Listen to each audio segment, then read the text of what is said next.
Magandang araw mga bossing, sa naghahanap po dyan ng SUV 7-seater na automatic transmission. Ito mga boss, available ulit tayo. Legendary Toyota Fortuner mga boss, 2.7 liters na gasoline engine. Sa mga naunahan po doon sa ating una na upload ng mga Toyota Fortuner 2012, 2009, 2011 mga boss. Tsaka sa mga nauna pa 2008 tsaka 2006.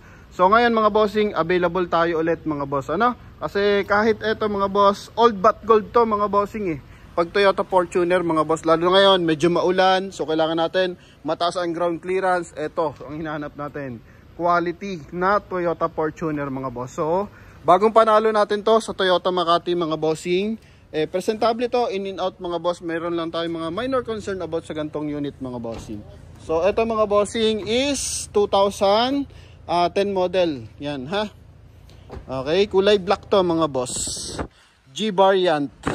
Yan mga bossing. Okay, presyo nila dito mga bossing is 550,000. Sa Promote PH, makukuha mo lang to sa halagang 525,000.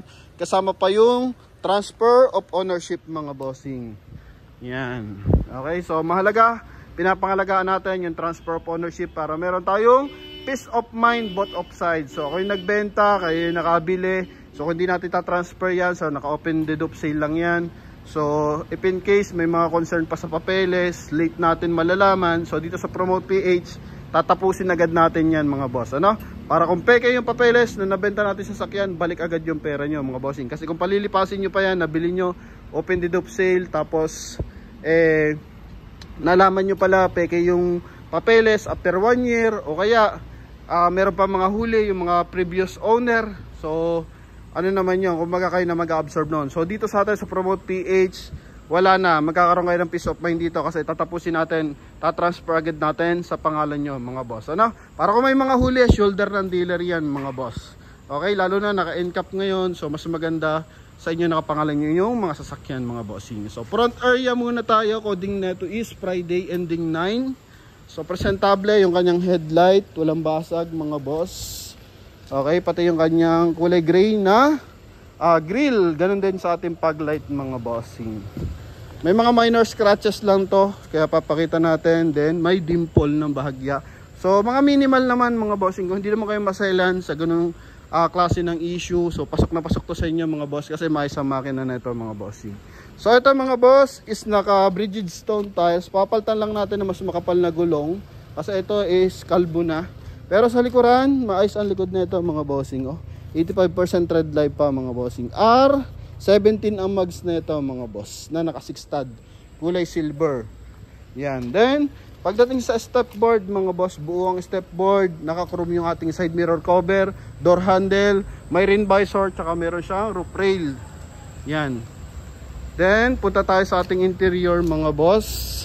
Mileage nito is ilan ba yun? 152, 157. Ito mga bossing. 152,266 mga boss. Yun nga lang, hindi ito kasa record. So, ano to mga bossing? Sa Shell siya nagpapaservice mga boss. So, wala tayong kasa record dito. Pero maganda dito mga bossing, pinapalitan ko na yung ano na ito mga boss.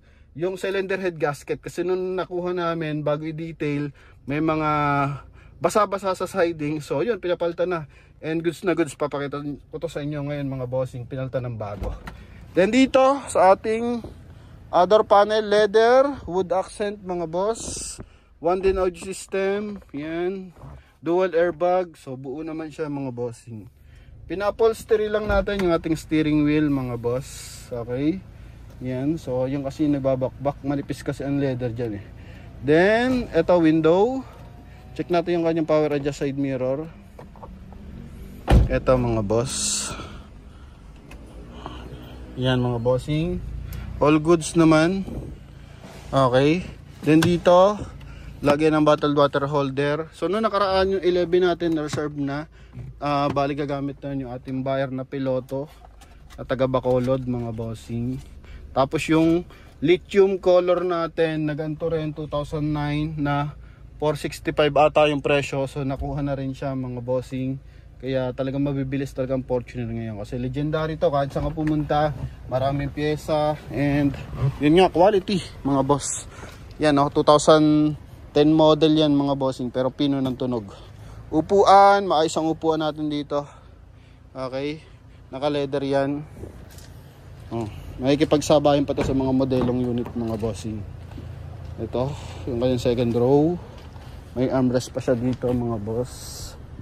Maayos ang ceiling mga bossing. Yan. Yung 2012 natin, dineliver yan sa Morong Rizal. Okay, then quality, yung ating taillight mga boss, walang basag. G-bar yan to mga boss, ha. Sa spare tire, mas makapal yung ating spare tire mga boss, oh. 95% red light pa, may mga himul-mul pa, oh. Oh, kapal. Gumagalaw lang, papalak lang natin yan mga boss, walang problema yan. Yung mga hydraulic assist natin, maayos.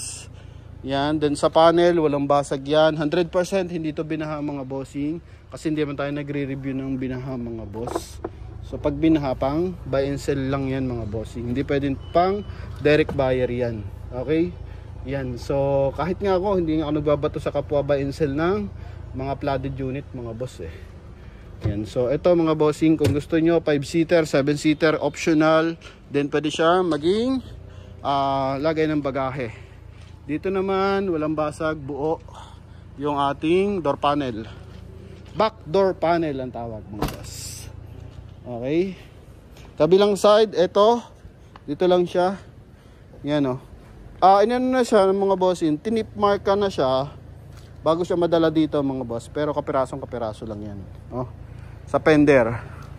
Okay, then sa step board, buo naman. Dito, wala naman dito. Ito lang talaga mga boss. Yan. Then dito, buo din. Goods. Tibay, bilis. Okay. Ito mga bossing. Yun mga boss. Goods. So sa warranty booklet kasi mga bossing, ito 2013 pa yung huli kasi nga as per buyer sa sila nagpapaservice sa Shell, sa mga gasoline station mga bossing. Yan. Then meron siyang rubber na matting mga boss, rubber matting. All goods yung upuan natin. Yan, wala pa mga punit ang upuan. Maayos pa, presentable pa yan mga boss. 3M ang gamit nating tint ha. Kung hindi po nyo po nakikita, binanggit ko na. So pag 3M, mas malinaw yan compare sa ordinary tint. Lalo na kapag gabi mga boss. Yan, bigyan ko lang kayo ng idea. Yan, pasulyapan ko muna kayo ng isa. Yan, sa harap, tsaka sa likuran. Before natin bisitahin ang makina mga boss. Ito pala yung dent na dalawa. So tayo nang bahala dyan magpa-dent mga boss. Sa 525,000 mga bossing. Ito yung kabilang side. Okay. Yan. Guwapo pa rin mga boss. Bapping lang ginawa dyan mga bossing ha. Kaya and winax din natin ng bahagya. So pakita natin yung ating engine bay. Yan o. Mali pa yung nabuksan natin. Sorry. Ito pala. Yun. So dito tayo mga boss sa engine bay. Bigat ng hood. Buo yung mga panel niyan mga bossing. Ito, buo yan. Walang UP yan. Walang bangga yan mga boss. Okay, good. Sa makina, ito, nagpalit tayo dito ng gasket. Yan, cylinder head gasket mga boss. Kasi may mga buo-buong langis sa side na kinapitan na ng alikabok. So yun, nirequest natin and ginawa naman ng dealer. So thank you sa ating dealership para yung ating buyer. Mura lang yun mga boss, 1.2 lang naman yun yung cylinder head gasket. So yung pagkakabit lang, so additional expenses pa kasi yun kung sakasakali. Kaya yun mga boss, kinabit na nila. Nakapaka-basic lang naman ikabit mga bossing. Kinabit lang ang ating tropa pits. Kaya yun mga bossing. So sa mga buyer, so makabili kayo sa akin, bibigyan ko rin kayo idea about sa pagsiservice, pag-alaga sa sasakyan mga boss. Ano? Yun. So maraming salamat sa lahat ng ating viewers. Goods to mga bossing, kung hindi naman kayo ganun kaselan. So sa mga interesado at gusto ipa-double check sa mekaniko, pwede pa rin mga boss. Tawag lang sa ating contact number na nasa screen. connected yan ng Viber and WhatsApp. So thank you very much sa lahat ating viewers and buyers. God bless. Bye-bye.